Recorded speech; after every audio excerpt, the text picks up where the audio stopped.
Otep, cher Camille, je vais parler avec vous de la vibration de la voiture, l'énergie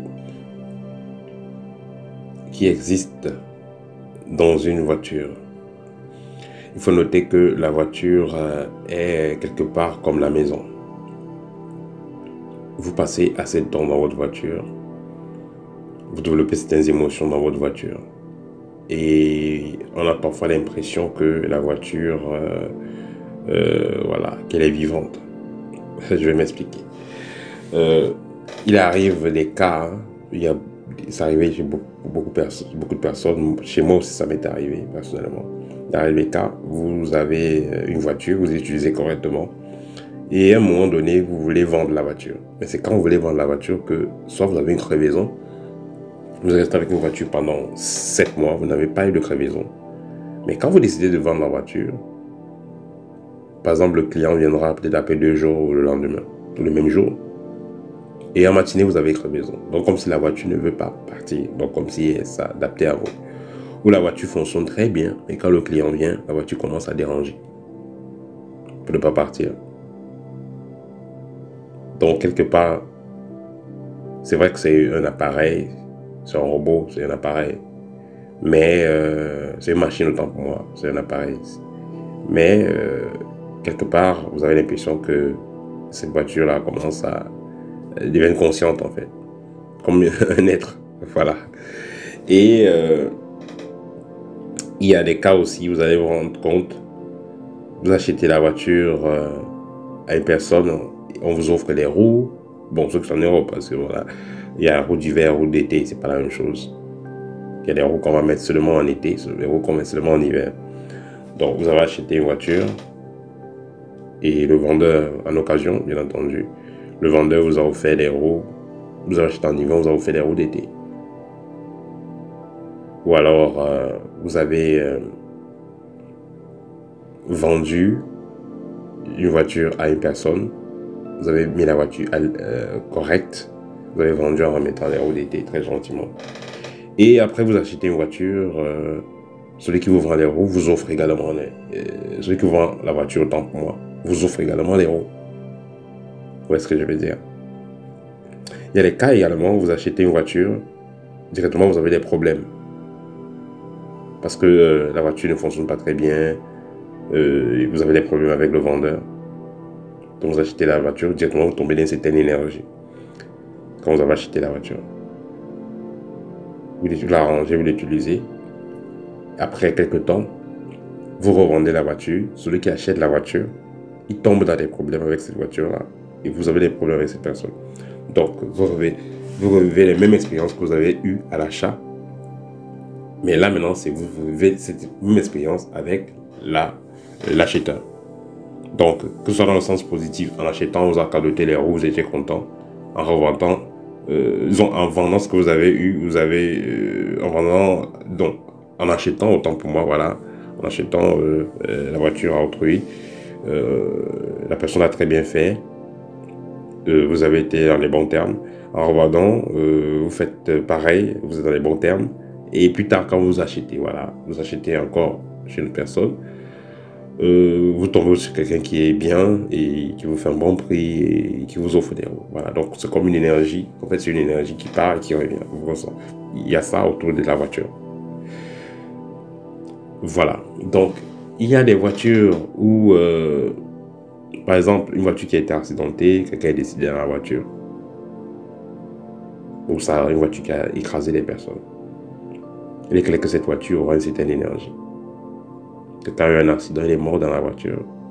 On l'a nettoyé, on l'a réparé, on la revend. Cette voiture aura une certaine énergie. Donc, tout ça pour dire que quand vous avez pris une voiture en occasion, il sera important de penser à la purifier pour la libérer des anciens mémoires, des expériences énergétiques qu'elle a eues. Parce que les gens ont dormi parfois dans cette voiture, parfois les gens ont fait l'amour dans cette voiture, parfois peut-être même quelqu'un a couché dans la voiture là, peut-être quelqu'un est mort dans cette voiture là. Donc cette voiture que vous achetez en occasion, elle a un bagage énergétique. Donc, il sera mieux de prendre du temps pour purifier cette voiture. Une fois que vous avez purifié cette voiture, vous pouvez y installer de préférence une pierre. Voilà. Il y a une pierre comme la serpentine, par exemple, ou bien obsidiane, ou bien... Voilà, vous installez une pierre dans la voiture. Ça va vous permettre d'éviter le mauvais œil. Parce que, voilà, il y a des personnes qui peuvent s'asseoir dans votre voiture et après, vous tombez en panne, vous commencez à tomber en panne constamment ou vous avez un accident grave. Voilà. Il y a des personnes qui peuvent tout simplement voir votre voiture, après vous avez des problèmes de mauvais œil. Donc ça c'est réel. Donc, comme on protège une maison contre le mauvais œil, on protège également une voiture contre le mauvais œil.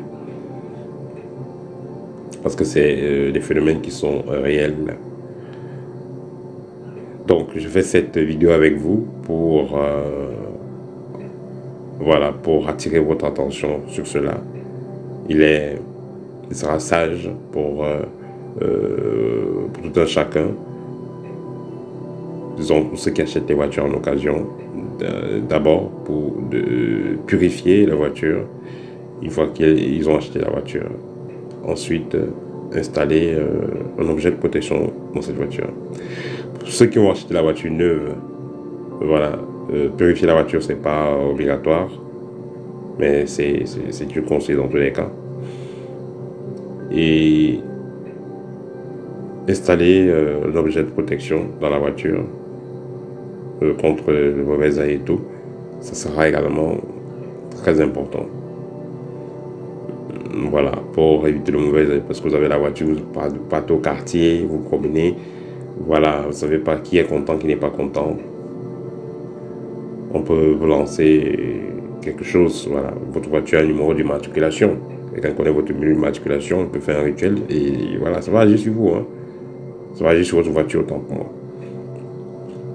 Et vous serez assis dans cette voiture, donc autant mieux faire un rituel sur sa voiture, quelle que soit une voiture d'occasion ou une voiture neuve, voilà, afin de protéger l'aura de votre voiture, parce que la voiture également a une aura, comme j'ai dit tantôt, la voiture a une énergie, donc la voiture a une aura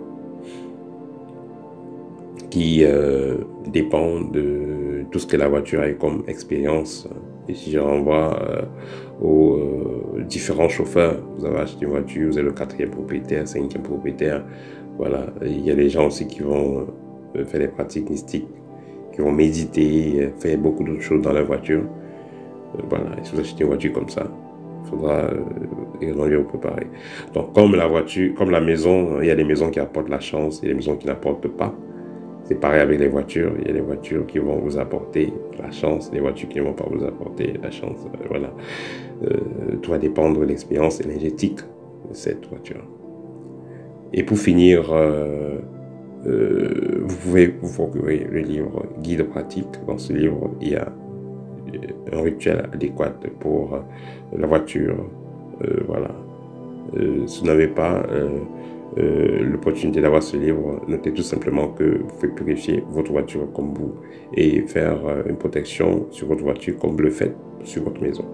Voilà, c'était tout pour aujourd'hui. Partagez la vidéo, ça va aider au tête et à très bientôt.